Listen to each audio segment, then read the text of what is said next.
Te voy a pedir que uses tu imaginación y te transportes a una calurosa tarde en la ciudad. Querés escapar de ese clima agobiante y decidís dar un paseo. Te subís al auto y empezás a conducir por la ruta, buscando un lugar más fresco. A medida que avanzás, ves que unos nubarrones negros se van acercando, pero no te importa porque ya podés sentir la brisa fresca. En un momento, divisás un cartel que indica la entrada a un pueblo y recordás que alguien te habló de ese sitio y lo definió como un lugar especial. Decidís entrar para conocerlo. Al llegar a la entrada del pueblo, te bajás del auto y comenzás a caminar. Efectivamente, es un sitio muy distinto a la ciudad. Las calles están empedradas, las veredas tienen árboles frutales, las casas son muy similares, pintadas de colores claros, con amplias ventanas y al frente jardines rebosantes de flores. Los perfumes que despiden se confunden entre sí y logran un aroma muy especial. De pronto comienza a llover y buscas algún lugar para guarecerte, pero no hay nada, ni un toldo, ni un comercio. Y en esa búsqueda te topás con una casa que tiene un cartel que dice: esta tarde presentamos abanico de narradoras. Un poco por curiosidad y otro poco por refugiarte de la lluvia, entras. Te recibe una joven que te invita a pasar. Ya está por empezar el espectáculo. Buscas un sillón y te sentás. Apenas terminás de acomodarte, empieza a bajar la música. Se apagan las luces y comienza la magia. Un año antes de su muerte, Franz Kafka vivió una experiencia insólita. Paseando por el Parque Sterling, en Berlín, encontró a una niña llorando desconsolada. Había perdido a su muñeca. Kafka se ofreció a ayudarla a buscar a su muñeca y se dispuso a encontrarse en ella al día siguiente en el mismo lugar. Incapaz de encontrar a la muñeca, compuso una carta escrita por la muñeca y se la leyó cuando se encontraron. Por favor, no llores.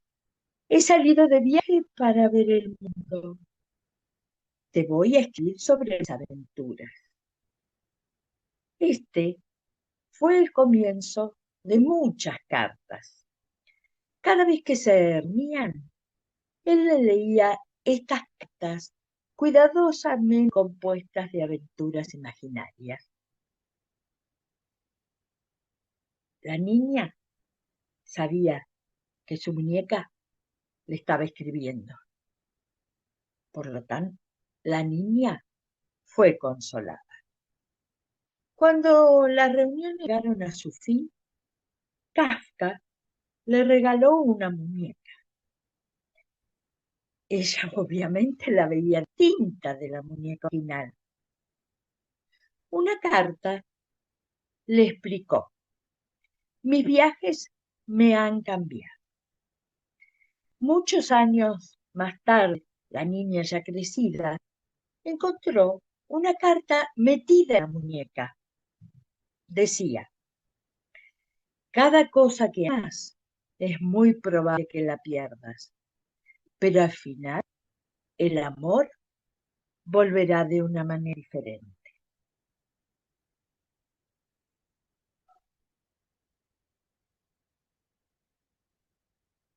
En un callejón escondido de Montevideo Entre dos edificios antiguos había una puerta azul, con un farol colgando encima. No tenía cartel, no tenía horario. Solo abría cuando el sol se iba y cerraba justo antes del amanecer.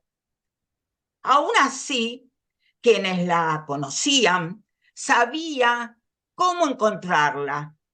Era la biblioteca nocturna de la calle Maldonado. Y su dueña se llama Emilia Varela. Tiene 71 años, el cabello recogido, con un moño, y los ojos de quien ha leído más vidas de las que ha vivido. Nadie sabía si cobraba, si era voluntaria o si la biblioteca era siquiera legal. Pero cada noche, como un ritual secreto, abría la puerta azul, encendía las lámparas de aceite, preparaba té de jazmín y colocaba un letrero que decía: bienvenido los insomnes, los perdidos, los que aún creen en las palabras. Allí no se hablaba en voz alta, no se prestaban libros, no se pedía identificación, pero quien entraba salía distinto.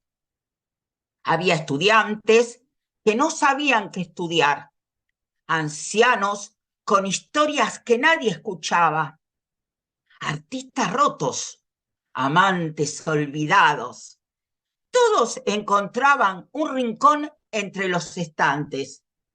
Y en algún punto de la noche, Emilia se le acercaba y sin preguntar nada, les ofrecía un libro. Nunca fallaba.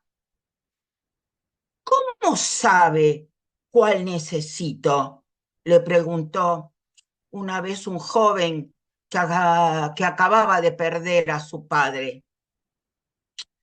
No lo sé, pero los libros sí, le decía ella. Un día entró una joven de unos 18 años. Venía con los ojos abiertos de asombro y una libreta abrazada contra el pecho. ¿Puedo escribir aquí? Este lugar es para todos los que no caben la vida. De día respondió Emilia. La joven, Sofía, empezó a venir todas las noches. Escribía poemas en silencio, leía libros más grandes que ella y a veces ayudaba a preparar el té a Emilia. Emilia no tenía nietos y Sofía no tenía abuela. Así que el lazo nació solo, sin palabras, como nacen las cosas verdaderas. Una madrugada, Sofía encontró la puerta cerrada. Qué raro. Golpeó, pero volvió al día siguiente. Nada. Al tercer día se sentó frente a la puerta con su libreta y allí la vio. Una carta clavada al farol, escrita con la letra de Emilia. Los libros, pero los cuerpos sí. No llores, pequeña. Sigue leyendo, sigue escribiendo. Abre la puerta azul. Ahora es tu turno de escuchar lo que nadie dice en voz alta. Sofía lloró como si se le cayera el alma. Luego se levantó, sacó una copia de la llave que Emilia le había dado tiempo atrás por si acaso, y abrió así la biblioteca nuevamente. Hoy, muchos años después, la biblioteca nocturna sigue abierta. Aún no hay cartel, ni horario, ni reglas, pero hay una joven de mirada profunda que ofrece libros en silencio. Prepara té de jazmín y deja un asiento libre justo al lado de la lámpara más antigua, porque hay lugares que no pertenecen al mundo, sino al alma de quienes aún creen que las palabras pueden salvarlo.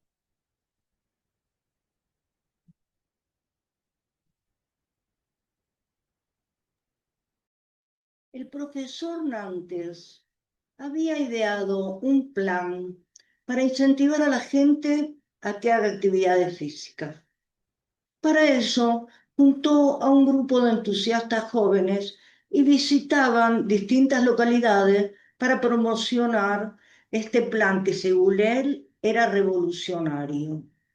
Marcelo Vivas era el secretario, era el encargado de escribir los discursos que después el profesor adaptaba según el lugar que visitaban.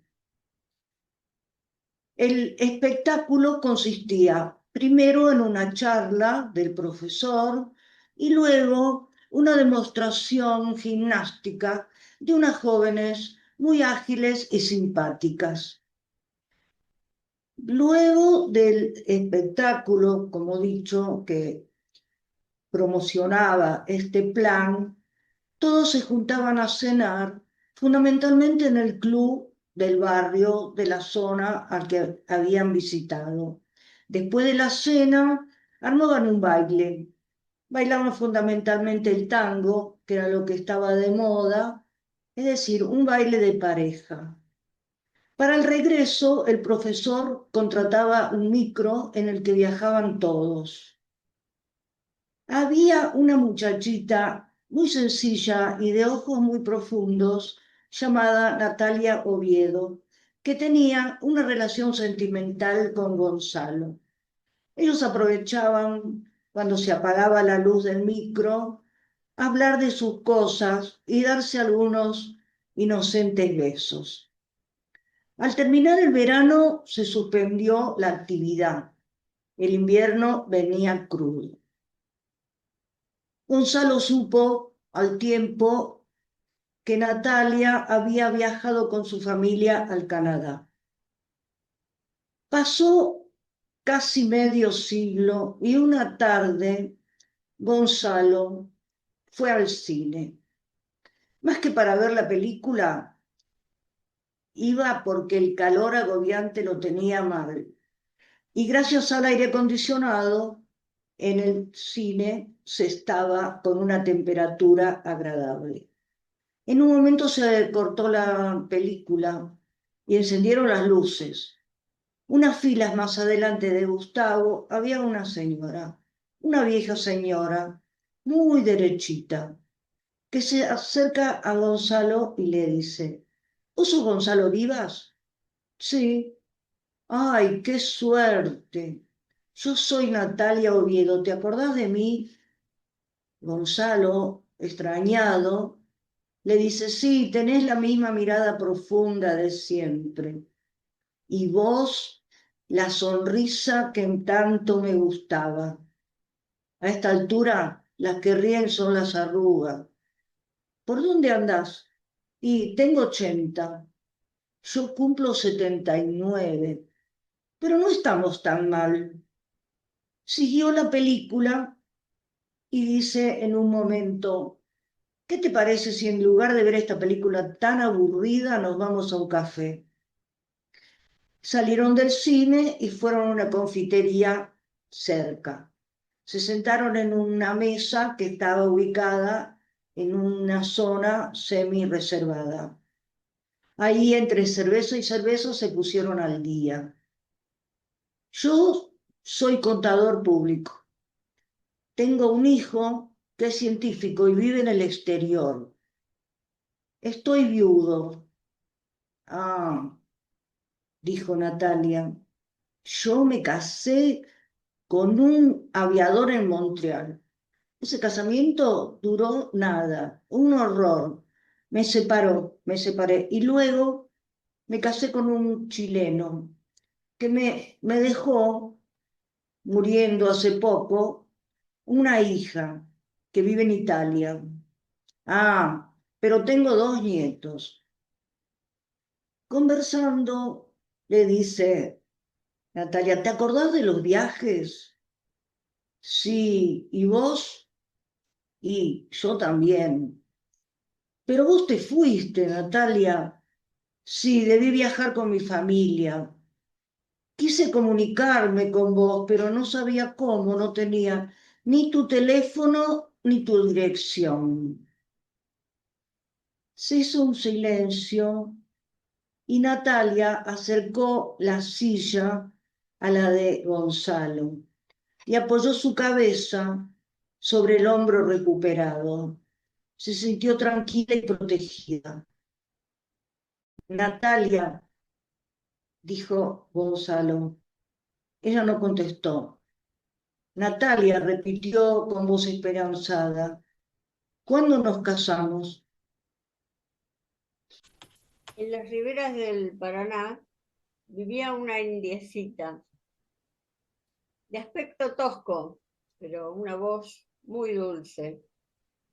Por las tardes ella deleitaba a la gente de su tribu con canciones que rememoraban sus dioses, sus tierras, y todos estaban encantados con ellas. Ella reflejaba en sus canciones las voces de los pájaros del bosque. Pero un día llegaron los conquistadores y arrasaron con todo. Eran hombres que bajaban de unas casas flotantes y invadían todo lo que encontraban. Eran hombres blancos que tenían pelos en las caras y aparte tenían como algo en el pecho donde las lanzas de los indígenas no podían atravesar. Anaí, como todas las mujeres de su tribu, fue tomada cautiva. Pero ella estuvo despierta muchas noches, observando al vigía. Una vez que lo vio dormido, aprovechó y quiso escapar a la selva, pero él despertó. Ella clavó un puñal en su pecho y el hombre gritó. Ella logró escapar, pero los demás españoles escucharon ese grito del centinela y salieron a buscarla. No tardaron en encontrarla y, por su acción, fue destinada a morir en la hoguera. La ataron a un árbol, encendieron la hoguera. Las llamas de esa hoguera parecían no querer alcanzar a Anaí.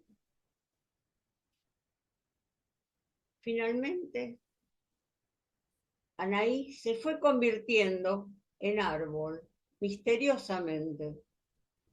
Al día siguiente los soldados vieron en el lugar que estaba Anaí un hermoso árbol con unas hojas brillantes verdes y unas flores rojas hermosas color rubí. Ahí las arpas dolientes hoy lloran arpegios que son para ti. Anaí, ¿recuerdan acaso tu inmensa bravura, reina guaraní? Anaí, indiecita, vocecita fea de la voz tan dulce como el agua ahí. Anaí, Anaí, tu raza no ha muerto, perduran sus fueros en la flor rubí. No me gusta que vayas, le dijo su mamá. Yo voy a ir porque estoy invitada. Luciana me invitó. Ah, hija, lo que pasa es que vos querés cagar más alto que el culo. No, Luciana es mi amiga y me dijo que va a ser una fiesta hermosa. Yo voy a ir. ¿Qué amiga ni amiga? ¿Qué sabrás vos de amiga? Porque su mamá hablaba así. Ella iba todas las tardes cuando su madre iba a hacer la limpieza. No le gustaba que su mamá se expresara de esa manera, porque ya se estaba preparando para la primera comunión. No, no, Luciana me dijo que va a ser una fiesta hermosa y muy divertida. Va a haber un mono. Ay, hija, vos te crees todo lo que te dicen. Su mamá seguía protestando y ella pensaba, ¿por qué mi mamá no les cree? ¿Porque son ricos? ¿Y si yo algún día tengo dinero y soy rica, no me va a dejar de querer? ¿No me va a querer más? Si no voy, me muero. Rosaura no sabe si su mamá la escuchó. Lo cierto es que ese día, el día del cumpleaños, le había planchado el vestidito que se había puesto en Navidad, le había lavado el cabello con vinagre de manzanas para que estuviera bien brilloso y la acompañó a la fiesta. Cuando llegaron, la recibió la señora Inés y le dijo, «Qué linda que estás, Rosaura». Ella tomó las puntas de su vestidito y se movió para un lado y para el otro porque también se sentía linda, hermosa. Preguntó por su amiga, por Luciana. Se encontraron, se dieron un beso y como en secreto, ella le preguntó, ¿dónde está el mono? En la cocina. Y Rosaura fue a comprobarlo por sus propios medios. Le pareció muy gracioso verlo en su jaula, como meditando, y cada tanto iba a la cocina. Era la única que tenía permiso de ir a la cocina. Se lo dijo bien claro la señora Inés. Vos sos la única que podés entrar a la cocina. Los demás no, porque pueden romper algo. Pero ella no. Ella no rompió nada, ni siquiera cuando la señora Inés le pidió que llevara esa jarra tan grande al comedor. Fue en ese trayecto cuando se encontró con la nena del monio, que le preguntó, ¿y vos quién sos? Yo soy amiga de Luciana. Conozco a todas sus ¿Qué? amigas. Sí, yo soy amiga de Luciana. Venimos todas las tardes con mi mamá y hacemos los deberes. ¿Pero vos haces los deberes con tu mamá? No, con mi mamá no, con Luciana. Yo soy la hija de la empleada, porque su mamá había sido muy clarita. Si alguien te pregunta, vos decile, soy la hija de la empleada. Y a mucha honra. Pero no se animó a decir eso. Y estaban en ese diálogo cuando apareció otra vez la señora Inés y le pidió que llevara una bandeja con salchichitas al comedor. La verdad que la fiesta le parecía maravillosa. Todos los chicos le encantaron, especialmente Luciana, que era su amiga, que tenía una corona, y los varones. Los varones la querían tener todos en sus equipos cuando jugaron al delegado, cuando hicieron la carrera de embolsados. Y Rosaura se sentía muy feliz porque todos la apreciaban. Pero lo mejor vino después, cuando Luciana sopló la velita. Y la señora Inés le pidió que ayudara a repartir la torta. Todos le pedían torta, a mí, a mí. Y Rosaura se acordó de un cuento que ella conocía sobre una reina que disponía de la vida y de la muerte de sus súbditos. Y cuando repartía la torta, era como si fuera esa reina. Después vino el número del mago. El mago era flaquito, tenía una capa roja, hizo aparecer y desaparecer cosas, pero el número más importante era el del mono. Iba a hacer desaparecer al mono.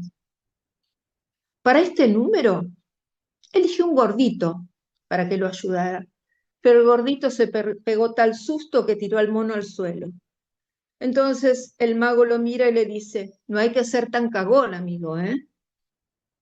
Miró a todos los chicos y dijo, a ver, la de los ojos color de mora, y la eligió a Rosaura, pero ella estuvo muy firme, no tuvo miedo ni cuando el mono desapareció, ni cuando el mono volvió a aparecer.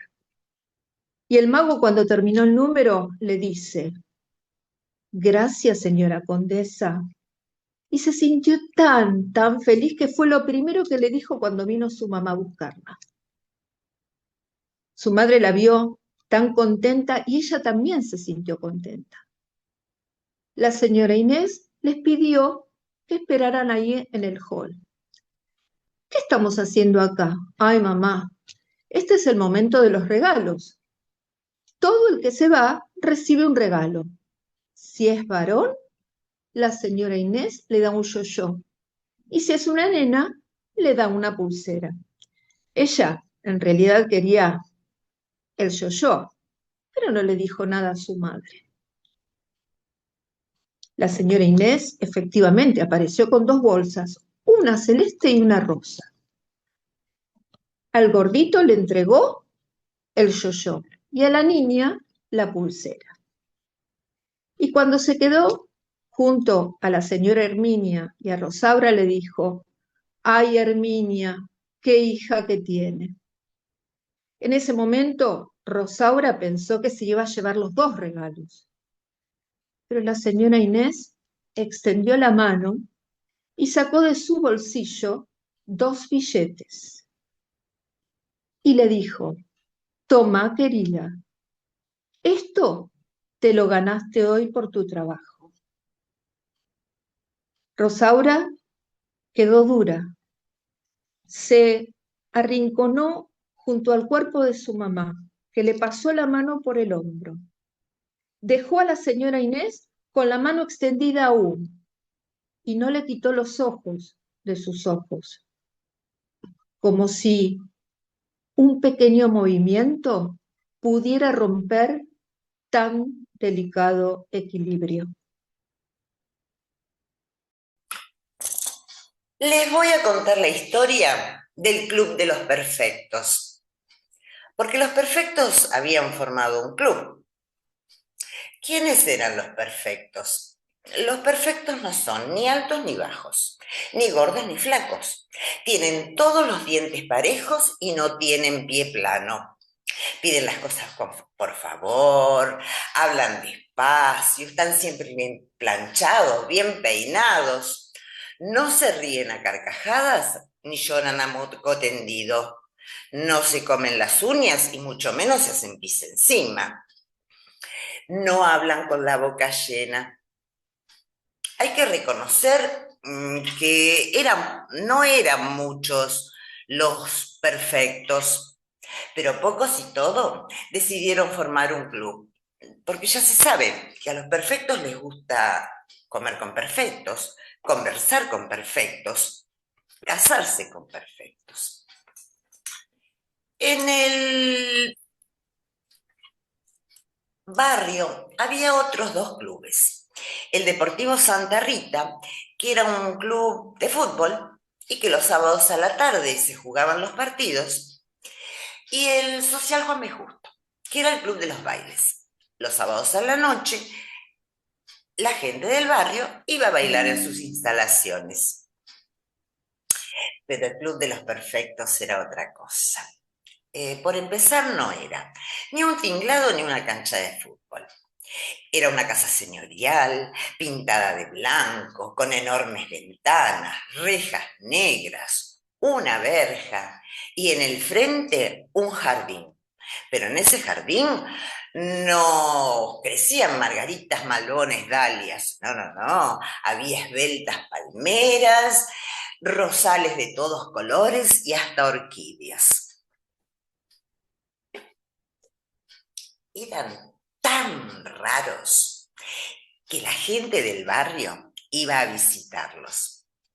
Visitarlos era una forma de decir, porque miraban desde la vereda. A eso de las 8 de la noche, 7:30, dependía de la época, llegaban todos juntos al Club de los Perfectos, porque eran perfectamente puntuales. Y se sentaban a cenar en una mesa con un mantel blanco inmaculado y una vajilla brillante. Comían tranquilos, sonreían, conversaban. Estaban todos perfectamente su ropa perfectamente planchadita y todos perfectamente peinados. Y como era verano, hasta estaban bronceados. La gente del barrio, cuando terminaba el partido, los del Deportivo Santa Rita, se iban a dar una vuelta a ver qué pasaba en el Club de los Perfectos. Y la gente que se iba a bailar un rato antes pasaba para chusmear un poco. Eran un montón, pero en la vereda, porque ninguno era perfecto. Estaba la señora arrugada, la chica con aparatos en los dientes, la pecosa, el gordito, el que rengueaba un poquito, el muchacho que se comía un sándwich de milanesa y la chica un poco despeinada por el viento. Por eso, cuando pasó lo que tenía que pasar, hubo muchos testigos para contarlo. Resulta que una noche, una cucaracha, chiquita, negrita, brillante, una cucaracha perfecta, comenzó a trepar por el mantel y se dirigió hacia el plato de un rubio perfecto de saco blanco, que al verlo se levantó de golpe, tiró la silla, el plato fue a parar al piso y la copa de vino la volcó sobre el vestido blanco de la perfecta que estaba a su lado. La cucaracha, sin inmutarse, siguió su camino, pero los que sí se sobresaltaron fueron los integrantes del Club de los Perfectos. Algunos empezaron a subirse a las sillas y pedir auxilio, otros se fueron a un rincón a comerse las uñas. Seguramente alguno también se hizo pis encima. La cosa es que en un momento todo eso era un caos. Vajilla tirada por todos lados, sillas rotas, copas, el mantel manchado de vino. Bueno, en realidad, poco a poco empezaron a dejar la casa los perfectos. Y al salir estaban manchados, arrugados, despeinados. Algunos se los veía un poco gordos y otros un poco viejos. De más está decir que ese día se disolvió el Club de los Perfectos.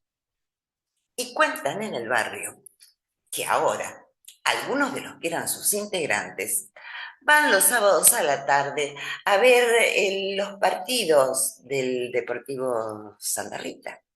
Y a la salida, como tienen hambre, se van al buffet a comerse un sándwich de milanesa. Y otros de sus ex integrantes van los sábados a bailar al Social Juan B. Justo y llegan despeinados por el viento. También cuentan en el barrio que en el jardín de la casa donde funcionaba el Club de los Perfectos, ahora crecen los malbones.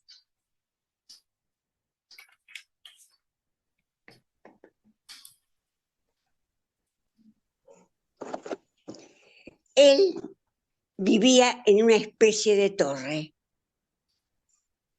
Las paredes de su habitación eran de piedra y una pequeña ventana le permitía contemplar el mar. Todo era silencio, desolación. Era el abismo, la nada. Y algunas veces los fantasmas de su mente aparecían, lo rodeaban, bailaban alrededor de él, burlándose. Eran la máscara de la tristeza, de la desilusión, la desesperanza, el dolor, la tristeza, la soledad. Él sabía que querían destruirlo, pero se mantenía de pie, firme, fuerte, por esas cartas que le traían esperanza, ilusión, fantasía, amor. Por eso él decía, son tus cartas mi esperanza, mis temores mi alegría, y aunque digan tonterías, escríbeme. Tu silencio me preocupa, me acongoja y me predispone, y aunque sean con borrones, escríbeme. Me hacen más falta tus cartas que la misma vida mía. Lo mejor morir sería si algún día me olvidaras. Cuando llegan a mis manos, su lectura me conmueve, y aunque sean malas nuevas, escríbeme, escríbeme.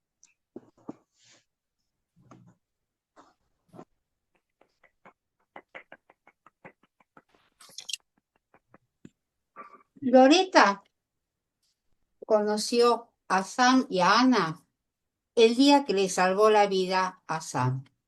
Ella había ido, era verano, a la casa de una amiga que tenía una hermosa piscina.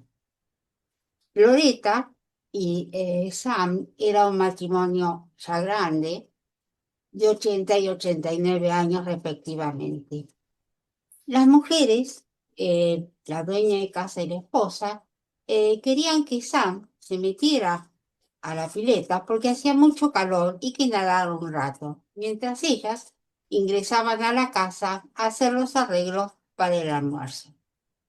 Sam no estaba nada convencido de meterse a la pileta, pero de a poco se animó, se metió a la pileta, dio una abrazada y ahí le dio un ataque. Loreta se tiró vestida, inclusive con los zapatos, y lo sacó y lo reanimó. Dado ese comportamiento, el matrimonio invitó a Loreta, que era domingo al día siguiente, a su casa a almorzar. Se hizo costumbre en Loreta a ir a ver ese matrimonio todos los domingos y almorzar junto a ellos. El matrimonio era autosuficiente, tenían una casa hermosa, un jardín con unas flores espectaculares y un huerto de frutos rojos. Ellos se arreglaban solo, no tenían ninguna persona que los asistiera. Era un matrimonio que de jóvenes habían sido comunistas, quizás en estos momentos también lo fuera, y decían que ellos vivían en pecado porque nunca se habían casado a pesar de tener 2 hijos. Pero esos hijos vivían lejos de los padres. Estamos hablando de la ciudad de cerca de México. Loreta, cuando ellos dejaron de manejar, los llevaba con su coche a hacer todas las tareas diarias, las compras diarias, llevarlos al médico, llamarlos al dentista, al abogado, al contador. Lo hacía con mucho gusto, pero empezó a preguntarse si esa amistad con esta gente no se estaba complicando y se estaba haciendo muy estrecha. No era por el trabajo, era por la responsabilidad. Y ella pensaba que si en algún momento alguno faltaba, ¿qué iba a pasar?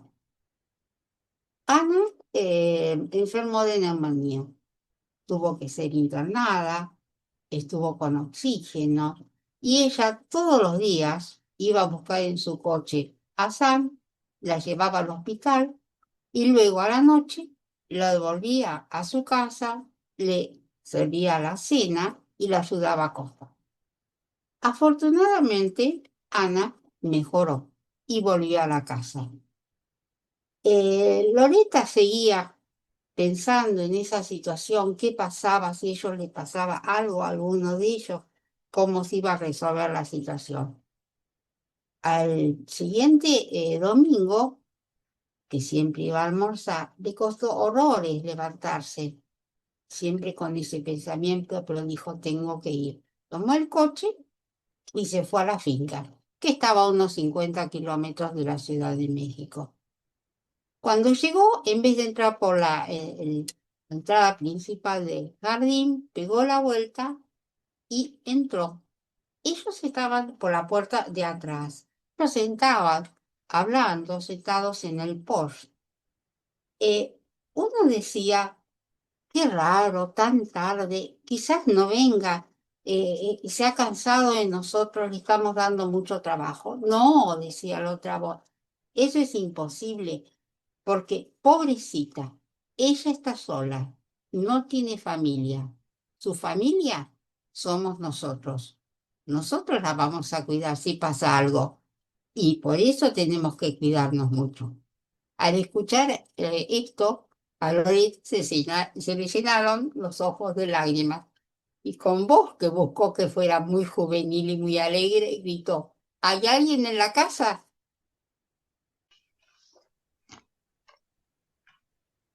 Sí. Yo era gordita, bueno, más bien era gorda, y tenía el pelo amarillento, crespo. Además, ya en ese No lo entonces conté. tenía un busto grande, y además me lo agrandaba más todavía poniendo los caramelos que masticaba todo el día en los bolsillos de arriba de la camisa. Todas las otras chicas eran delgadas, chatas, con el pelo lacio. Y eran tan bonas. Ay, qué bronca, qué odio les tenía. Pero yo tenía algo que ellas no.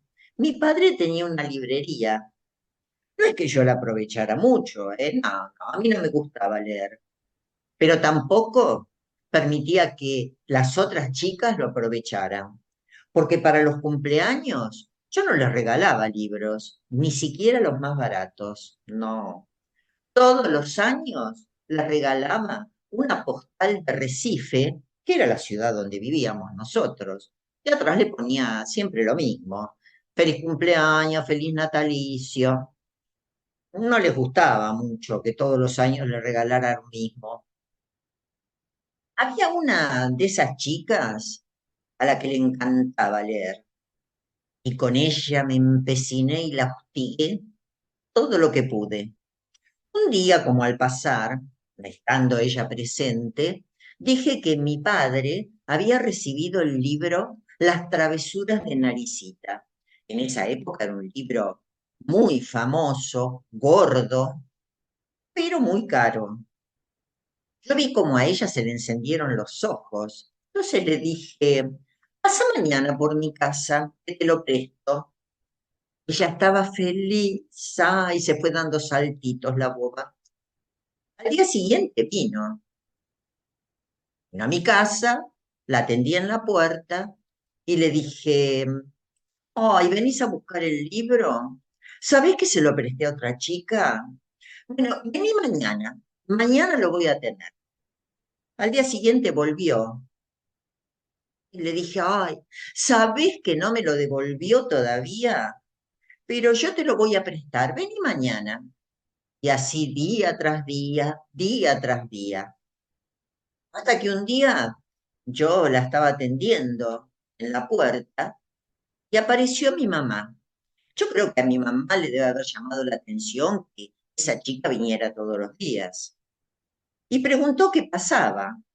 Entonces las dos quisimos darle explicaciones, pero la verdad que fue todo tan confuso, pero me parece que mi mamá se dio cuenta. Sí, porque enseguida dijo, pero ¿cómo? Si ese libro nunca salió de casa. Ay, yo me puse nerviosa. Creo que a mi mamá no le gustó darse cuenta que yo no era muy buenita con esa nena. Así que a mí me dijo, anda a buscar el libro rápido y se lo prestás. Y a la nena le dijo, vos tenelo todo el tiempo que quieras, ¿eh? Ay, cuando le di el libro, se lo apretó contra el pecho, así, fuerte, y se fue dando saltitos. Una cosa medio rara, dije yo, esta chica con ese libro. Unos días después pasé por la casa de ella y la vi. Estaba sentada en la hamaca con el libro sobre las piernas y lo acariciaba, lo acariciaba. Parecía que tenía la cabeza de un enamorado sobre sus piernas. No sé, para mí que esta chica, medio rara, tenía una relación oculta, ¿sí? Una relación clandestina con ese libro. Hola, soy Carlomagno. Soy el emperador de esta comarca. Todas las tierras me pertenecen y también los súbditos. Yo soy un hombre viejo, pero me gusta salir a caminar. Y sobre todo me gusta ir a la orilla del lago. Un día estaba caminando por la orilla del lago y conocí una muchacha. Me dijo que se llamaba Ifigenia. Era muy joven, etérea, el cabello era rubio como el trigo, los ojos azules como el lago y también como el mar. Era liviana, suave, y yo me enamoré. Me enamoré y me enamoré. Los señores de la corte se preocuparon muchísimo, porque como yo me enamoré tanto de Ifigenia, me olvidé de todos mis deberes, de la guerra, de las batallas, de la casa, del dinero, porque yo pensaba que se ocupen ellos, que para eso están. Yo lo único que quiero es estar al lado de Ifigenia, mi amor. Así pasaron varios meses, pero Ifigenia murió en abril. La tarde se llenó de pájaros. Los señores de la corte respiraron aliviados y dijeron, por fin se va a ocupar de todas sus cosas. Pero no fue así, porque yo no me quería apartar del lado de Ifigenia. Hice embalsamar su cuerpo y me lo llevé a mis aposentos. Así podía estar todo el día al lado de mi amor. El señor arzobispo se asustó de esta pasión y dijo, acá hay un hechizo, hay un embrujo, algo raro pasa. Y me pidió permiso para revisar el cuerpo. Yo se lo di, porque lo conozco mucho. Es un señor grande como yo y es un señor responsable. Empezó a revisar el cuerpo de Ifigenia y debajo de la lengua encontró un anillo con una piedra azul, tan azul como los ojos de Ifigenia, y tan azul como el lago y como el mar. Ni bien el arzobispo agarró el anillo. Yo me dije, hay que enterrar el cuerpo de Ifigenia, sáquenlo de aquí. Y me enamoré del arzobispo. Arzobispo, arzobispo, tanto tiempo que te conozco, nunca te había visto así. Por favor, arzobispo, vení conmigo, vamos a charlar un rato en mi dormitorio. El arzobispo se sorprendió y no sabiendo qué hacer, le dio el anillo al asistente. El asistente, qué bien que está ese asistente. Yo no lo conocía, es mucho más joven, está mucho mejor que el arzobispo, que se vaya el arzobispo. Venía asistente, asistente. Me enamoré del asistente, qué bien que está el asistente. Y el asistente se asustó y le dio el anillo, no sabiendo qué hacer, le dio el anillo al primer hombre que pasaba. Bueno. Ahí yo entendí que mi destino estaba en ese hombre. Empecé a seguirlo. El hombre se puso a correr y yo me puse a correr atrás y le decía, hombre, hombre, no te asustes, vení, vení, vení, hombre. Me enamoré de ese hombre, qué bien que está ese hombre, pero ¿qué hace? Hoy cruzó con la gitana, le dio el anillo a la gitana. Eso es lo que a mí me gusta, las gitanas. Vení, gitanita, vení, vení. ¿Cómo me gustan las gitanas? Hombre, fuera, hombre. La gitana, gitana, no corras, gitana, no te vayas, gitana. Se le cayó el anillo al lago. Ese lago es lo más hermoso que hay en el mundo. Yo estoy enamorado de ese lago. ¿Cómo no voy a estar enamorado de ese lago si es el mismo lago por el que caminaba Ifigenia descalza por la orilla?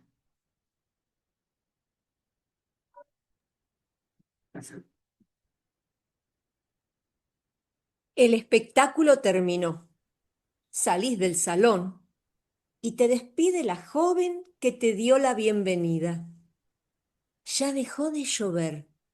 Mirás el cielo y está estrellado.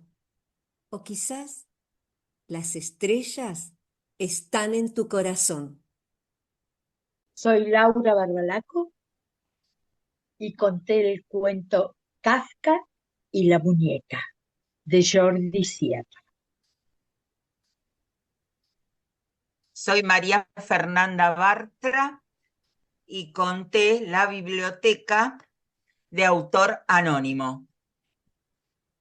Ana María Naón, Amores de Anteayer, de Mario Benedetti. Soy Elena Perla Vaineras y conté La leyenda de Anaí. Soy Mabel Russo y narré La fiesta ajena de Liliana Hecker. Patricia Alvarelo y conté El Club de los Perfectos de Graciela Montes.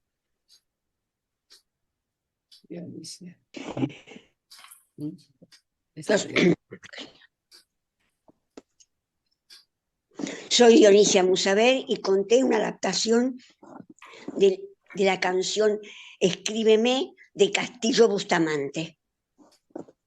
Soy Guillermina Sofati y conté Amigos de Lucía Berlín.